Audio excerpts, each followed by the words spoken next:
Welcome, everyone. I'd like to call tonight's regular council meeting to order. Before we begin, we have Councillor Adey, Councillor Niche, Councillor Moreau, and Councillor Randhawa on the phone with us tonight, as well as our city manager, Bob Long. I'd like to call, before we do the agenda, I just want to mention to folks that at the end of this meeting, there are going to be 3 reports. There'll be a report on our budget. There'll be a report from our city manager, and then I will also be giving a report because we have a lot to update the community on tonight. So just stay tuned for the end of the meeting, and then also you'll be hearing from council members then as well. So first order of business is a recommendation that the agenda for the regular council meeting of April 27, 2020 be adopted with the additional items of 6A and 6B, which will be the first, second, and third readings of each one of those respective bylaws. I moved. Moved by Councillor Randhawa, seconded by Councillor Niche. Niche. I'll second. Okay, any opposed? Motion's carried. Okay, first we have a report from our Director of Recreation and Community Services regarding the selection of the boiler system upgrade. I can speak to that. This is Corinne Bombin, Chief Financial Officer. The reason for this report is that we are seeking City Council approval to award a contract for the boiler system upgrade in the Prince Rupert Recreation Complex. This project is part of the approved capital expenditures for 2020 and is required to continue operating the rec complex. Staff conducted a competitive procurement process for the boiler system upgrade project and received 3 proposals. All received proposals met the requirements of the RFP, and the project team's recommendation is to award the project to Slopeside Mechanical Systems in the amount of $510,000. The project falls within the Rec Department's approved capital budget for the year and is funded out of a grant through gas tax. Thank you. Okay, so the recommendation that's council approve the recommendation of staff and award the boiler system upgrade project to Slopeside Mechanical Systems. Move. Moved by Councillor Niche, seconded by Councillor Randhawa. Comments or questions for staff? I just have a quick one. It's Councillor Moreau. Go ahead. Is 100% of the project covered by the gas tax grant? Yes, that's correct.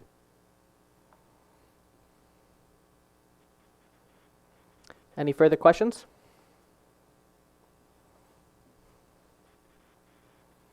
Okay, hearing none. Anybody opposed? Motion's carried. Next, we have a report from our corporate administrator regarding a development variant permit at 1514 Jamaica Avenue.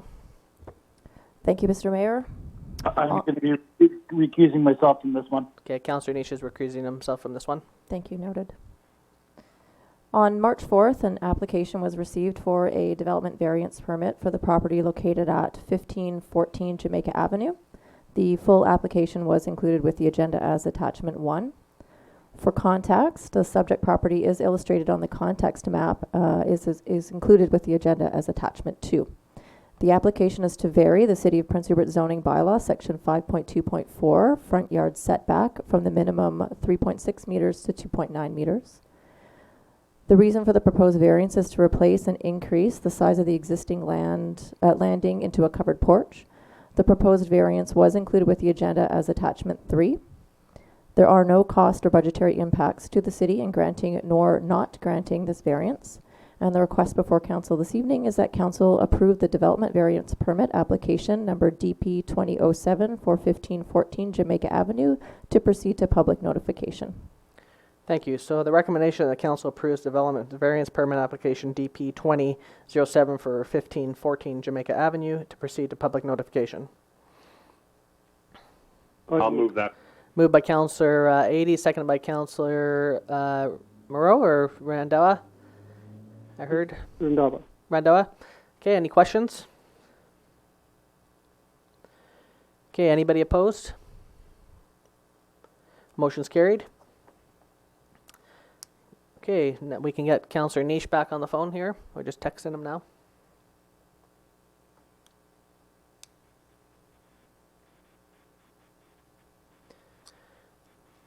Let me know when you're back on the phone there, Councillor Niche, if you can hear me. Yeah, I'm back now. Okay, you back? Great, thank you. Okay, next we have a report from the corporate administrator regarding a development permit at 2040 Can Road. Thank you again, Mr. Mayor. On April 20th, an application was received for a development permit for the property located at 240 Can Road. The full application was included with the agenda as attachment 1. For context, the subject property is illustrated on a context map that was included in the agenda as attachment 2. The application is for the purpose of building an addition to the back of the existing warehouse. The proposed variance was included with the agenda as attachment 3. An existing addition was added in 2010, however, at that time, no development permit was requested or issued, and therefore the issuance of a development permit at this time will allow for the opportunity to approve form and shape in accordance with the City of Prince Rupert Development Procedure Bylaw number 3425/2018. The structure as proposed will have minimum impact, if any, on neighboring properties and meets all setback requirements. The request this evening is that Council approve the development permit application number DP 2008 for 240 Can Road to proceed to public notification.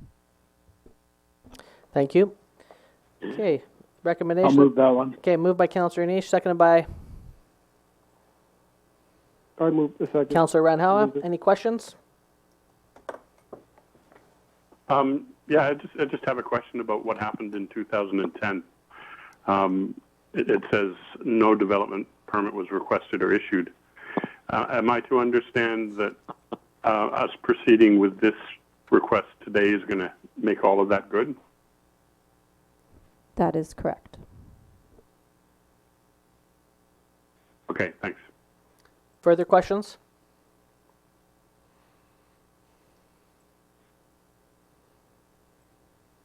Okay, anybody opposed? Motion's carried.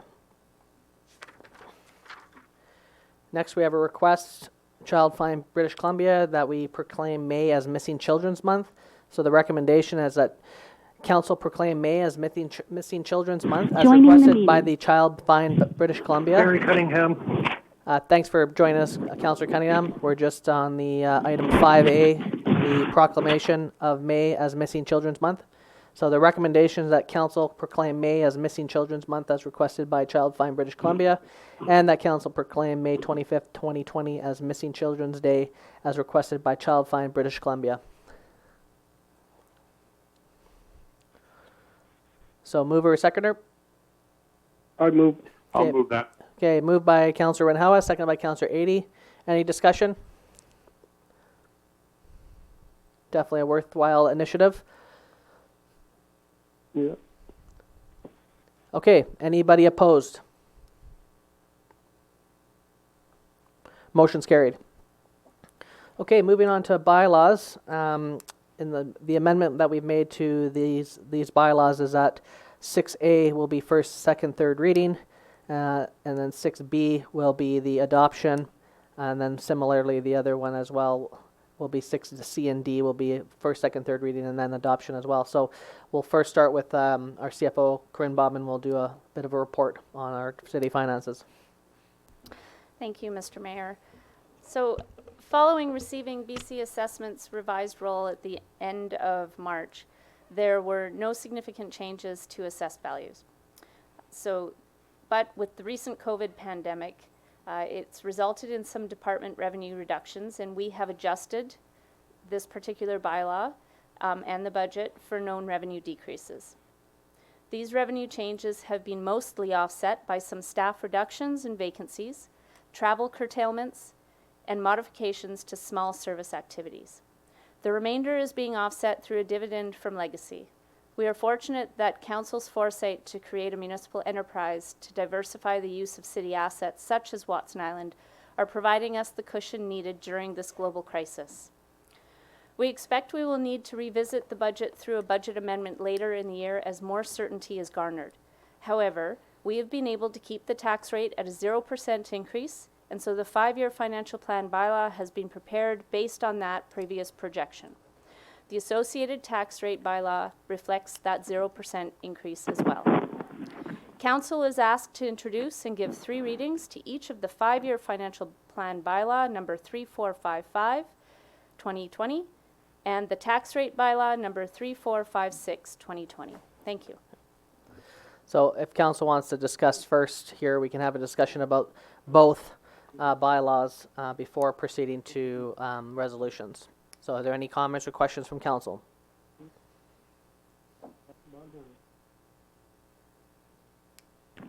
I'll speak there. Okay, Councillor Niche.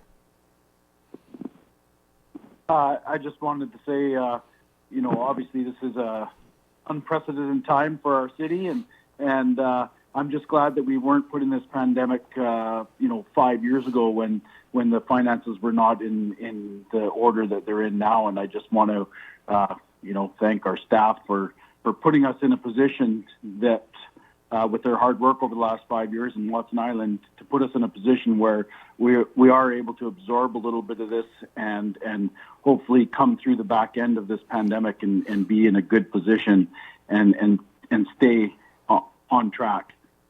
Thanks again. Thank you, Councillor Nice. Other comments from council?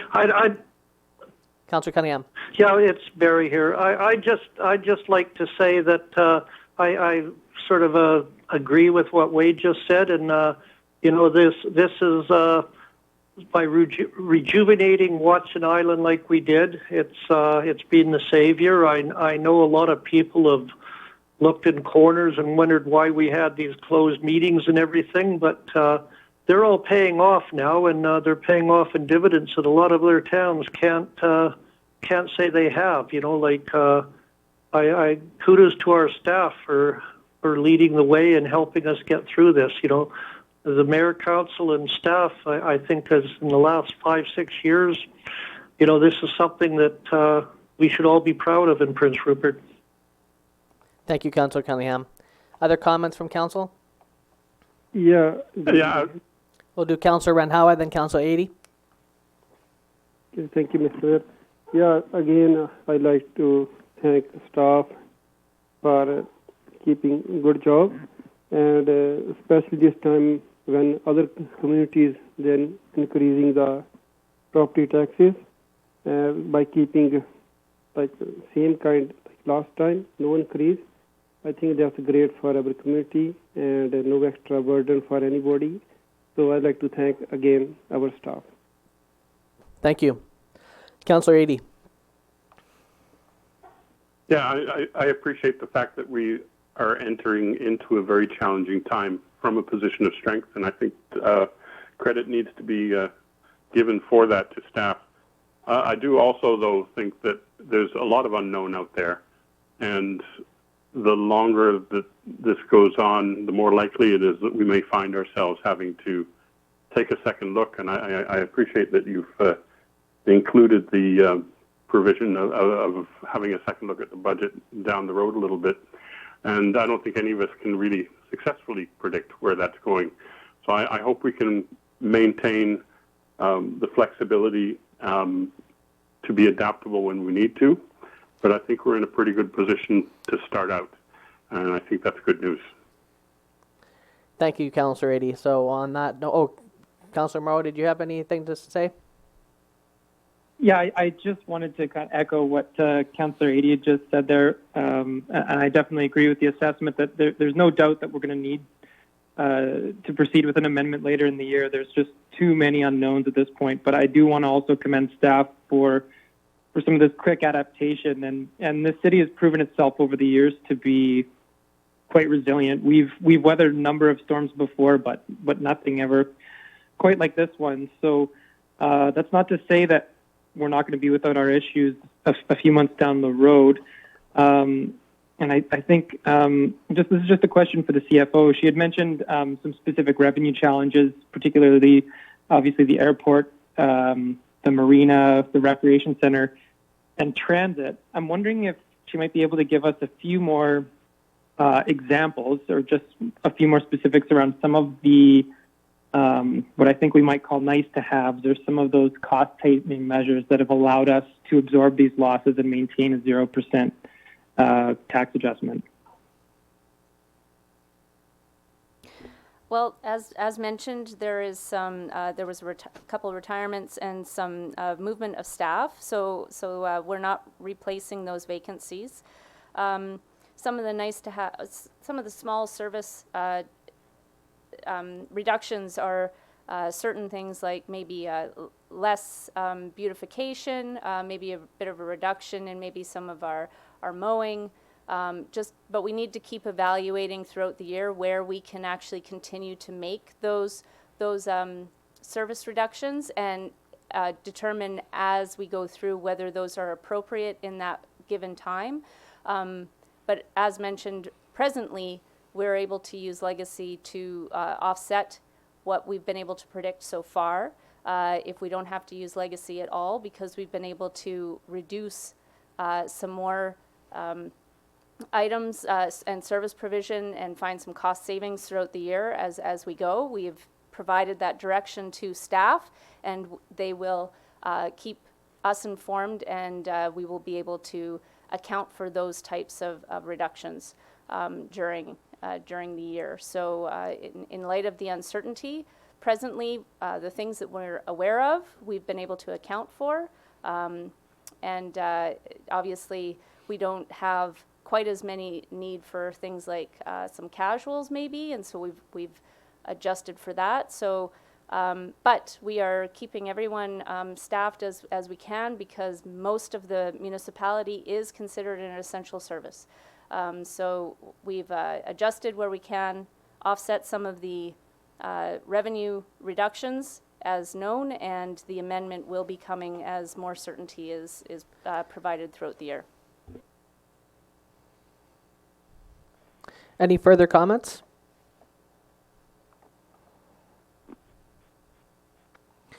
Okay, so I'd like to. Oh, yeah, go ahead. Sorry, I was searching for my mute button. Just a process question. If we have specific questions about the 5-year plan, is this the time to do that, or is that coming later? Go ahead. Right now would probably be the time. If it's about any future amendment, amendments will actually be identified exactly as they are produced. So if there is, for example, a couple years ago, we had the RCMP cell block that we had to amend for, so that was identified specifically, as well as where the revenue was coming from for that, so if that's what you're referring to. So go ahead, Councillor Adie, if there's other questions you have. Okay, that's what I'm asking. Just a couple of points that I noticed as I was going through it, and I appreciate that people listening don't have this in front of them, so it may be difficult for them to follow it. But on the page where we have the objective for attempting to increase the proportion of city revenue that's derived from sources other than property taxes, the second policy point says that council will supplement infrastructure expenditures by aggressively pursuing federal and provincial grants. And I guess this is one of those places where I wonder whether we're going to find ourselves having to adjust a little bit, because the well may not be quite as deep in that regard as it was before the pandemic. I'm just wondering if you have a thought on that. We continue to advocate for the community in any way that we possibly can to be able to reduce the economic impact on our taxpayers. So anytime a grant is actually identified, we reach out and we pursue it aggressively. If there's anything that could be coming out of this this crisis right now, there is a high chance that the government might actually institute some stimulus packages to get people back to work, and we are actively being prepared to pounce on those opportunities should they make themselves presentable. Okay, thank you for that, and I hope that's how it turns out. I also want to ask a couple of questions about the line items on the general operating fund department budgets, and it's perhaps I'm asking a question out of my own ignorance, but I noticed the trend in terms of both revenues and expenditures is that there's gradually increases projected throughout the years from 2020 to 24, and I understand that as we said, there's a lot we can't predict. I'm just wondering if those increases are basically based on inflation, or are there other factors involved there? Thank you for the question. For the most part, they are inflation. Things that we do know are we're in contractual obligations to continue to meet. And but you will notice that, say, in budget 2022, there is a large loan from the MFA, and that is in the revenue, and that is in anticipation of the RCMP building, and of course a corresponding expenditure. So things that we do know, we actually project out over the 5-year financial plan, and it is identified in our information pamphlet that we provide to the public during our budget process. And with regard to the 2022 loan from the MFA, is that carved in stone, or is that subject to change also? Once we actually get detailed designs, it could be adjusted. This is an estimate only. It's not carved in stone because, of course, we still need to get a borrowing bylaw in order to get that loan and incur that expenditure. However, that being said, we are being mandated by the RCMP federally to rebuild the detachment. We have been very forthright with that fact for the last number of years, and this is our best guess estimate at the moment with information that we have from various consultants who can tell us that this is the estimated cost based on the number of staff that will be included in the building. So that is why we have put it in the budget. Again, it could change, but we hope that it's not going to be very far outside of what the number that is there. Okay, and my last question has to do with there's a whole section there that talks about conditional project grants and so on that's left blank. Is that because those are things that we would be applying for over time and you can't fill it in until you see what happens?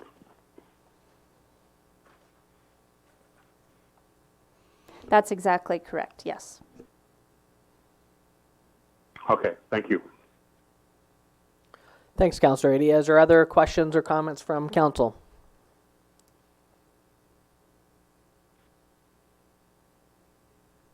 Okay, so we'll move to the bylaw now. So the first recommendation is that Council introduce and give first, second, and third reading to the 2020 5-year financial plan bylaw number 3455 2020. Mover and a seconder. So moved. Moved by Councillor Cunningham. I'll second it. Seconded by, who was that, sorry? The seconder? I'll second it, Barry Cunningham. Oh, you moved it. So I need another seconder. Oh, I'll second it then. Okay, Councillor Niche. Okay, any further discussion? Okay, anybody opposed? Motion's carried. We'll move to 6B, recommendation that Council adopts the 2020 5-year financial plan bylaw number 3455 2020. Mover and seconder. I move. Moved by Councillor Randhawa, seconded by? I'll move it, or second it. Sorry. Seconded by Councillor Niche. Okay, any further discussion? Okay, anybody opposed? Motion's carried. And just a quick process note, actually, the province has allowed municipalities to do the first, second, and third readings as well as adoptions all on the same night, just in case folks were wondering, because usually we do first, second, third reading, and then we have to do another meeting for adoption. But we've been enabled through the new legislation right now, temporary legislation, to allow us to do this. So just in case folks were wondering. Okay, next we have the recommendation that Council introduce and give first, second, and third reading to the 2020 property tax bylaw number 3456 2020. So moved. Moved by Councillor Cunningham, seconded by? I'll second it. Councillor Niche. Any further discussion? Okay, anyone opposed? Motion's carried. Next, we have a recommendation that council adopts the 2020 property tax bylaw number 3456/2020. I will move it. Moved by Councillor Niche, I'll seconded second. by Councillor 80. Any further discussion? Okay, anybody opposed? All right, motion's carried. And our 2020 budget is passed at a 0% tax rate. So thank you very much to the staff for working very diligently. It's been, I know, very 12-hour days over the last month. Pretty much every day and the weekends. There hasn't seemed to be any days off for anyone because we're in a very difficult time, clearly. But doing this on top of trying to keep the community safe is no easy task. So once again, to our staff and to council for working collaboratively together to ensure that the community is going to come out on top in the end. So next, we have a couple reports. So first, I'd like to start with our city manager, Bob Long, who's on the phone to do a report to the community. Mr. Long. Thank you, Your Worship.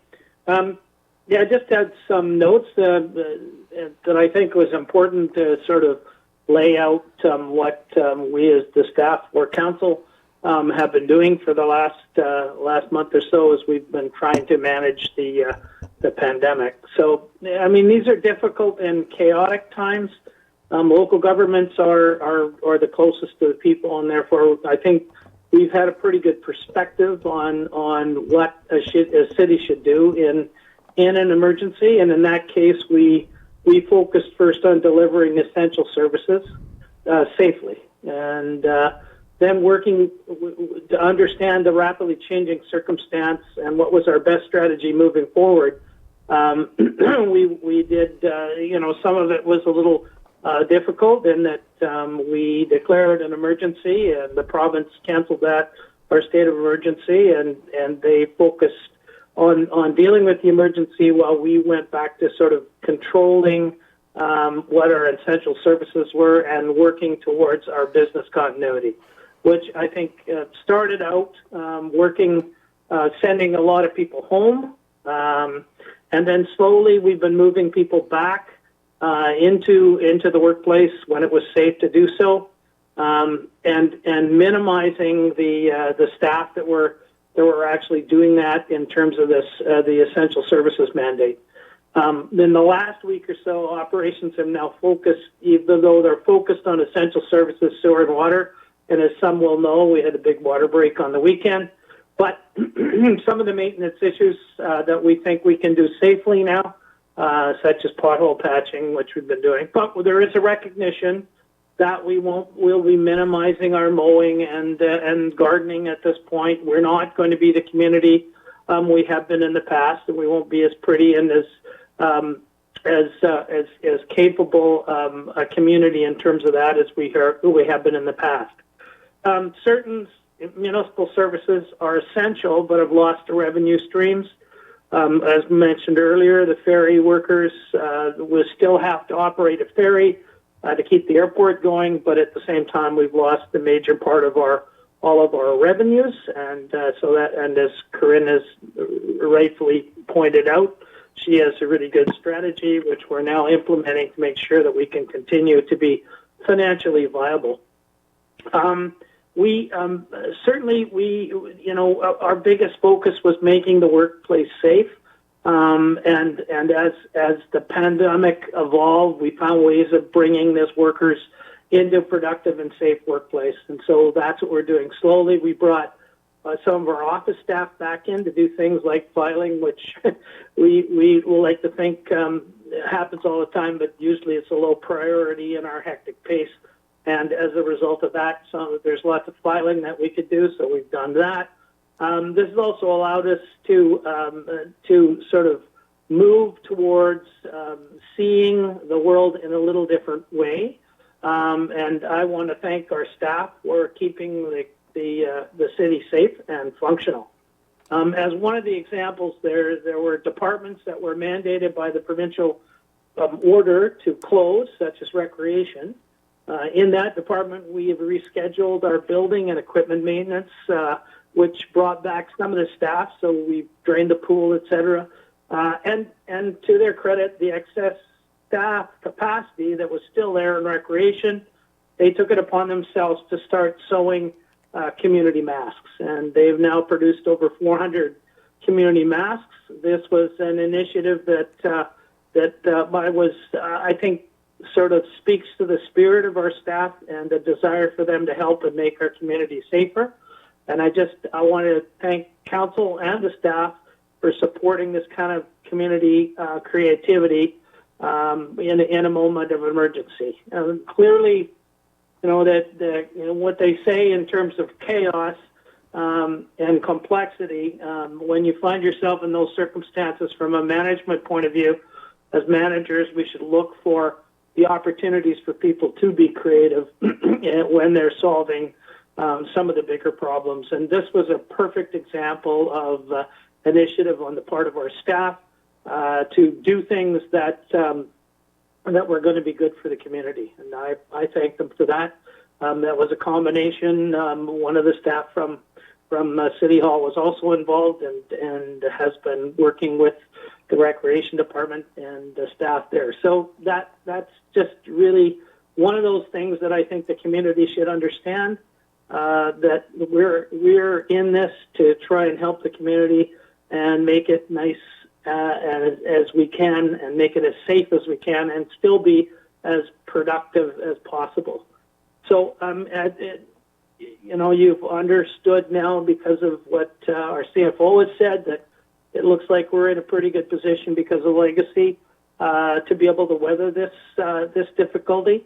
And but I think it's important that we, as an organization and as a team, all see ourselves in heading in the same direction. And I think that that's what's been happening. And I just want to take this opportunity to publicly thank the staff and thank the council for continuing to support us and being able to do our job. Thanks. Thank you very much. Okay, so I'm going to do a bit of a report here as well, a bit of an update on a few items.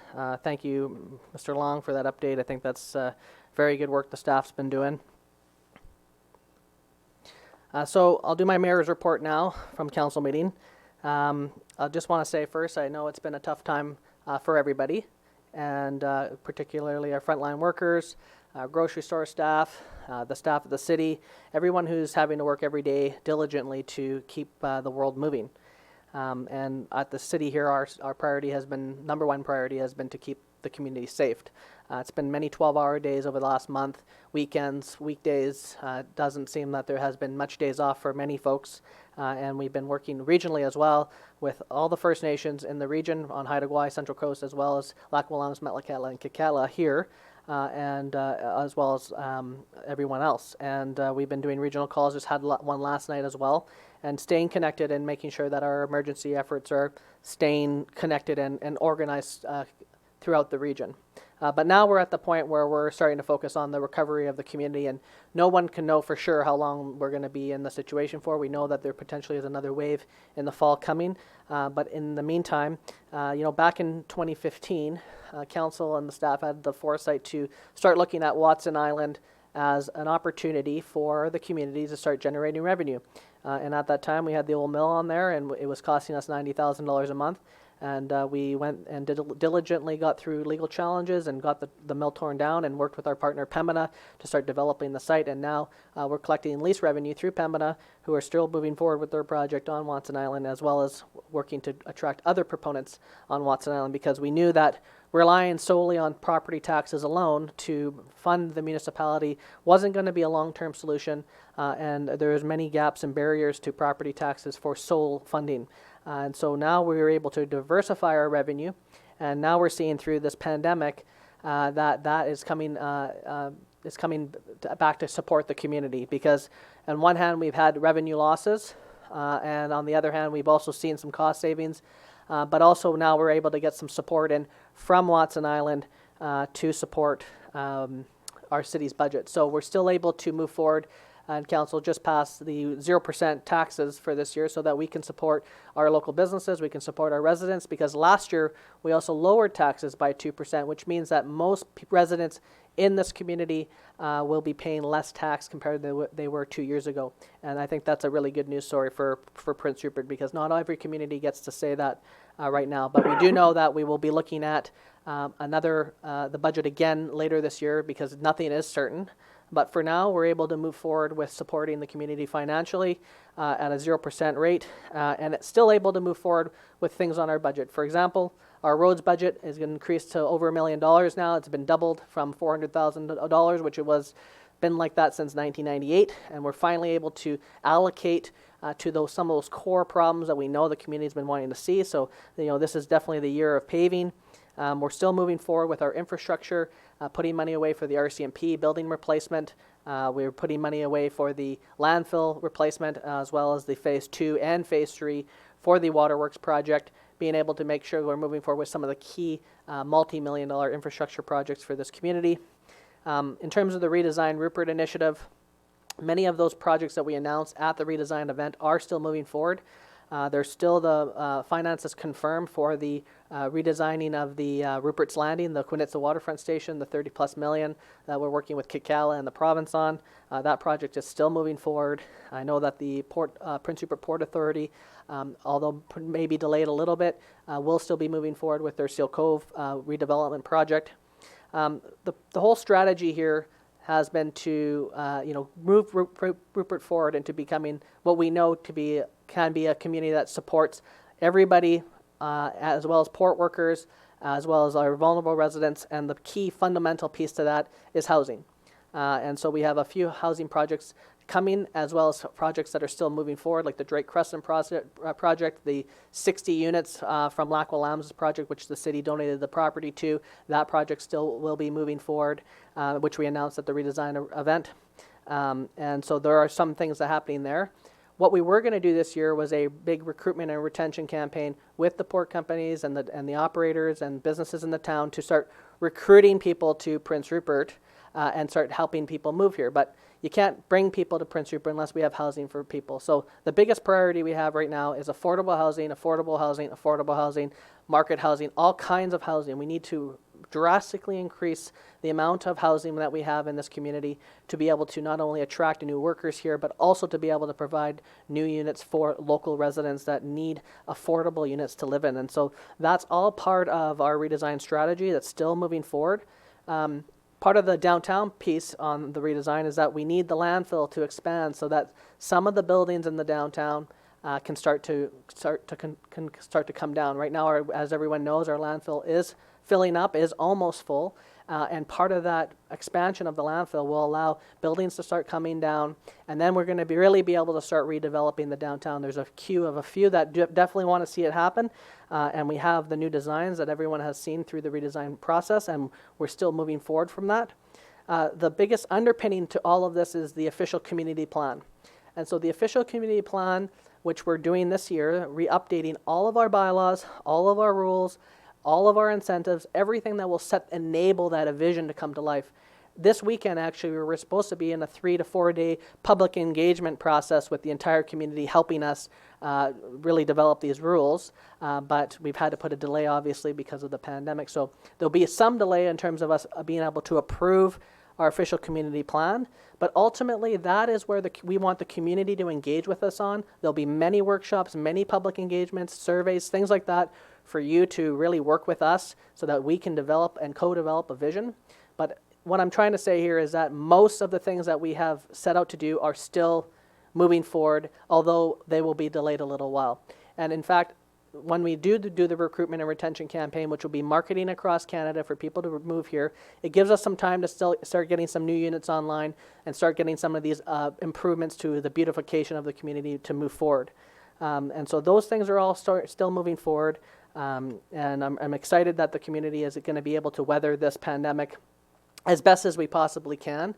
And again, we don't know where we will see things come the fall, say, but we're going to monitor it on a day-to-day basis. But, I think Prince Rupert and our economic outlook, today Ken Vellman on the Chamber of Commerce call gave an update from the Prince Rupert Port Authority's perspective, and although they are having some challenges, ultimately many of their projects are also moving forward. So I think there's some good news coming for this community. And I know that the tourism, Prince Rupert and the Chamber of Commerce and our city's economic development office has teamed up to come together to create like an economic recovery process for the businesses in this community, and that's going to be more coming out on that soon. And we're working on things like local procurement and things like that to help local businesses. And I know that places like Hecate Strait are providing free training for residents to upgrade skills and things like that.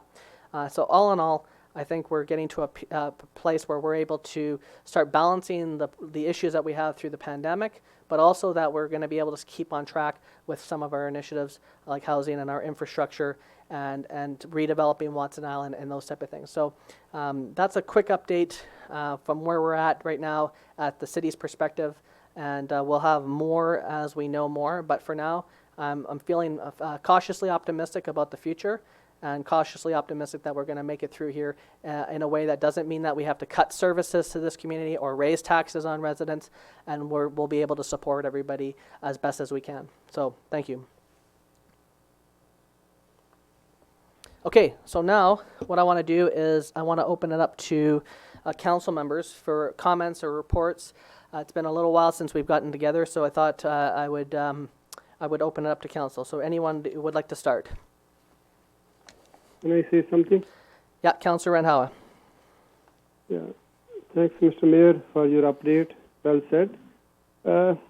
Many people still wondering, like there's a out of province and out of country vehicles moving around in our town, while numbers are still growing up in Canada, and so we should be careful. And they are wondering what city can do for that. Well, when it comes to non-essential travel, once again, as our city manager has said, we're not able to stop people from coming here. We have one bylaw officer that technically is not able to enforce. They can report to the health officer any issues, but ultimately they don't really have any mechanism to make enforcement. And a lot of the times these things are really quick. You know, when you spot something, it's very difficult to see who is here for essential reasons, who is not here for essential reasons. It's one of the things that all of the people in this area and region, all of us are united on, is that we feel there should be stronger mechanisms to limit non-essential travel. But at this time, there's not much the city can do because that effort is being managed through provincial health orders. And currently, there are, they've just recently made hunting and fishing essential services. So even though they do say that people should be only hunting and fishing locally, it doesn't stop people from coming here and doing those things. So at this juncture, there's not much power the city has to limit or stop these from happening. And as we have seen on Haida Gwaii and the Nuak Nation down in Central Coast, these folks are setting up their own checkpoints and doing their own measures due to the fact that there isn't really any strict non-essential travel restrictions in place. So at this point in time, that is as far as we can take it, and we wanted to do that a month and a half ago now. To put those limits in and put those restrictions in to at least get us through. But, we're hoping that everyone's going to just follow the rules anyways, which is keeping physical distance, washing your hands, making sure that you're keeping 6 feet away, not touching your face, those type of things, and just making sure that everyone follows the rules as best as they can. Thank you. Other councillors? Yeah, I have a couple of things to say. Councillor Adie. The first thing is more of a specific thing, and I don't know whether there's an answer to this or things to be said about this, but I want to point out that the missing piece of tonight's meeting was the Committee of the Whole section, where the public gets to come and address council in person. I think we're all agreed that it's a very important part of local democracy, and at the moment we're challenged in terms of how to accommodate it effectively at the moment. So having said that, I want to remind people that all the council members are available for emails and phone calls, and that if you call us or if you email us, that's another way to get your concerns and comments brought forward into the public realm. And there's just a question around whether there is a way to develop an incorporation of public input as we move forward during the period of isolation. Yeah, I'll quickly comment on that. So I was on a call with Minister Robinson. We have a weekly Thursday call in with the ministry with all the mayors in the region, and it came up with other municipalities as well. The two issues are committee of the wholes and public hearings. And under the current legislation, you're technically not able to hold either of those events due to the legislation having requirements on having people showing up in person, saying their addresses and that type of thing. So what the province is looking into right now is creating an order that will allow municipalities to have digital public hearings and digital things like committee of the whole, because technically we can't have people physically gathering in City Hall. And so that was the reason why that was canceled. It wasn't any other reason other than that. And I believe that this week we should be hearing more about those two things, because other folks in other communities, have development permits and development processes and rezonings that they want to continue with, and they're technically not able to hold public hearings right now. And the government acknowledges that we need to keep business continuity going. So that, I believe, is coming down the line. And in the meantime, we have our Rupert's Talks platform. We have our communications officer. Each one of us have an email as well. I mean, looking through my emails, have answered hundreds of emails over the last month and making sure to respond to every single concern and request. So, we're making ourselves, and staff is making themselves available to any person that contacts us or calls us. So at this point in time, we're doing everything we can to incorporate that feedback and make sure that we're being as open and transparent as possible with everybody. Okay, thanks. That's good news that we can work towards working that out. I do have some general comments, and I will finish with a positive note when I get there. But I want to make the point that we're all experiencing this for the first and I hope the only time, and there isn't a roadmap, and so one has to assume that there will be mistakes made in that process. But we can only base our decisions on what we know now. I want to acknowledge the efforts of frontline responders and medical professionals and staffs at the grocery stores and hardware stores. The work they do is invaluable at this point. But we also need to recognize that many of us in individual homes are experiencing challenges around maintaining social distance, and there's an underlying stress that creates concern for both physical as well as mental health. So we really do need to take care of all of us, as we are, to borrow the cliche, all in this together. And in this case, taking care of others means keeping distance and following provincial health recommendations, staying patient, which is one of the hardest things, and reaching out for help if you need it. So people need to be not afraid to do that. And as I said earlier in the meeting, we understand that much can change, and we need to be flexible and adaptable as we move forward.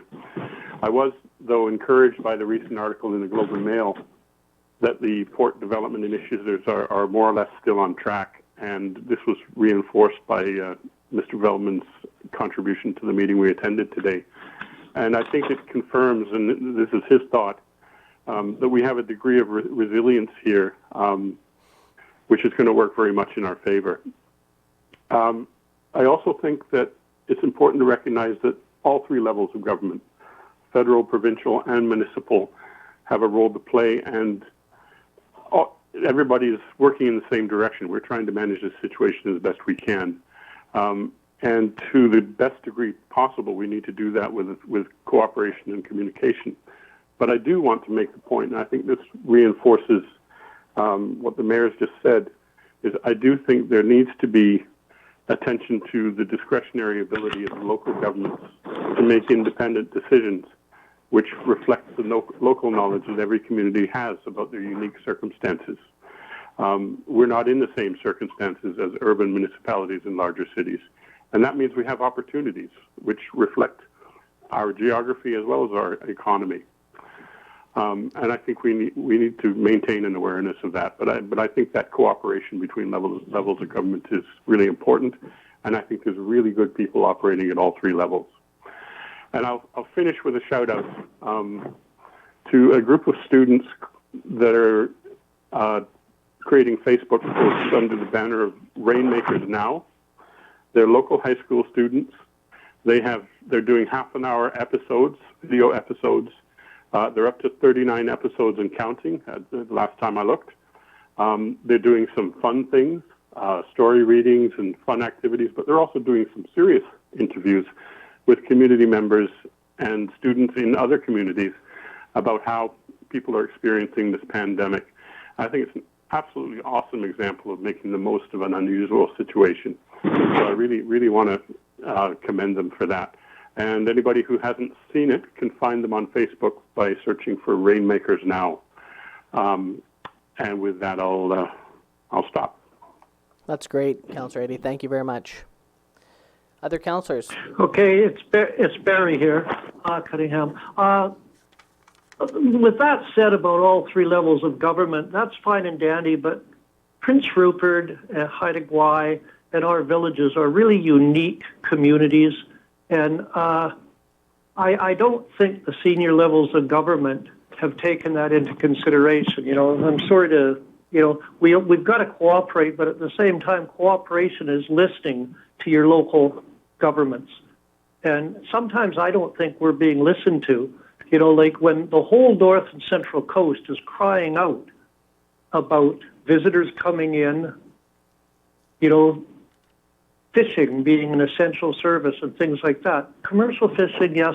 Local fishing, yes.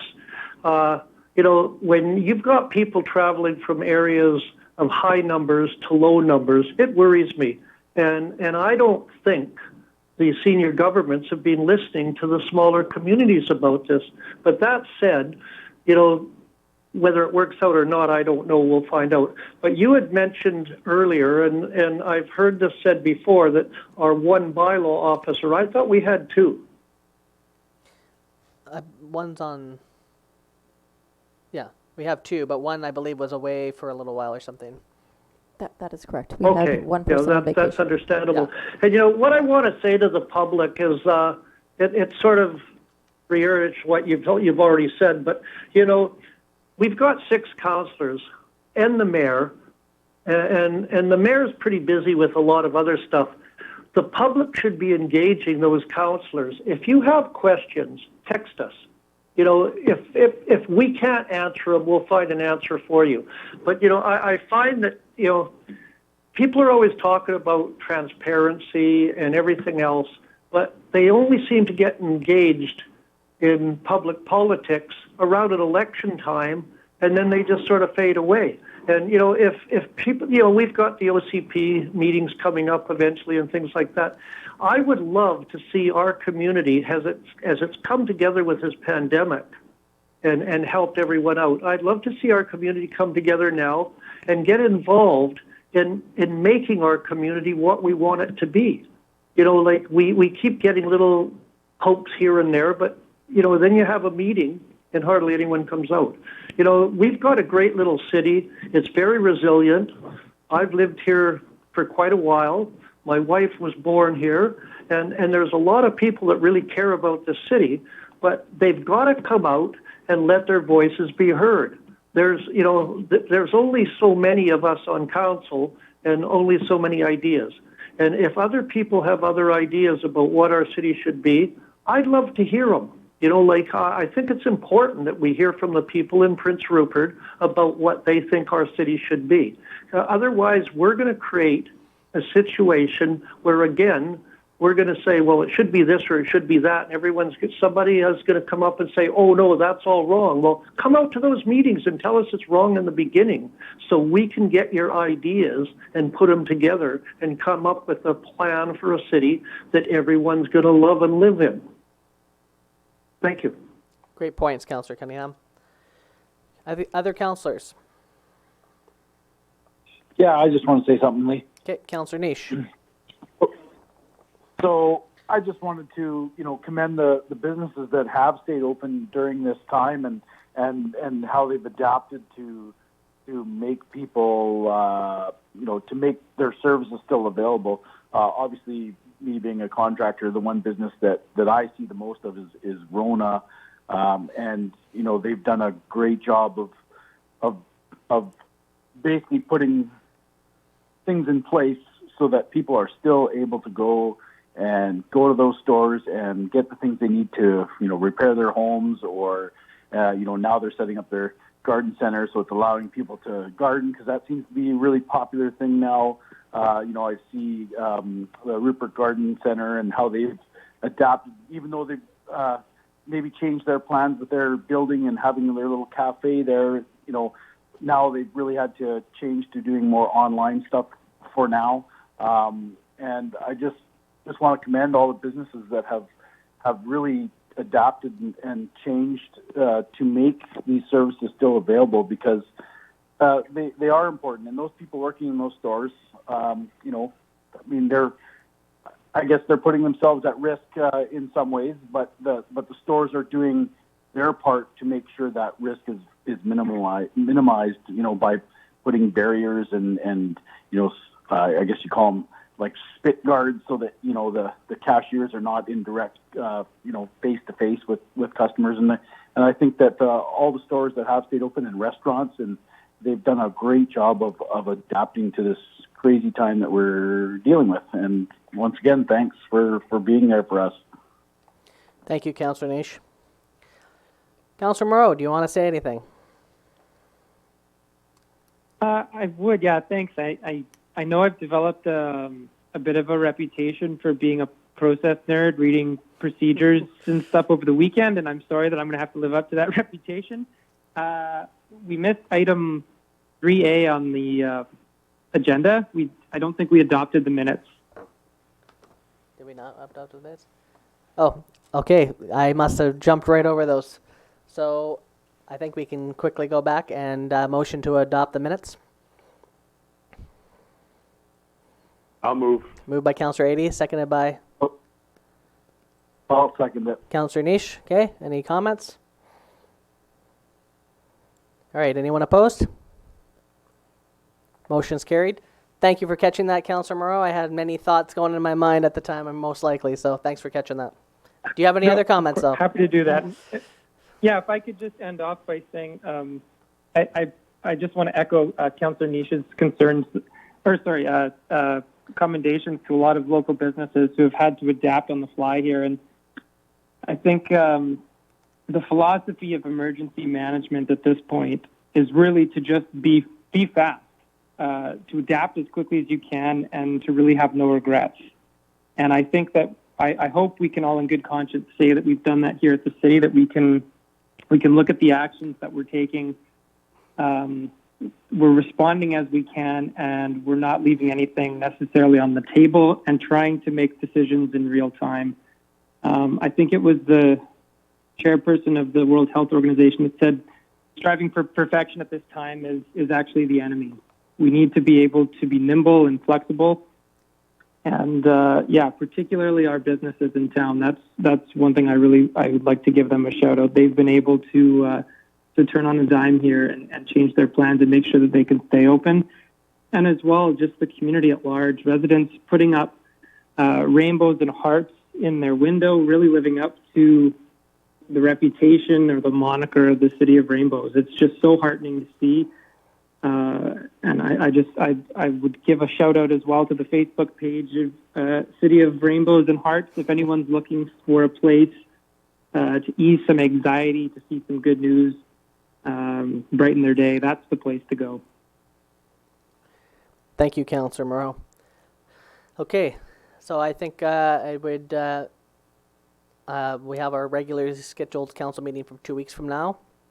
If there's any questions or comments from members of the community, we can reach out to staff, reach out to council, reach out to us. Our emails are on our website. We have social media channels. We have our Rupert Talks platform as well. So reach out to us with any questions, concerns. We'll make ourselves available to the community. And with that being said, I would entertain a motion to adjourn. I move. Moved by Councillor Renhowa, seconded by Councillor Nish. Councillor Nish. Okay. Anyone opposed? Meeting's adjourned. Have a great evening, everyone. Thank you. Thank you.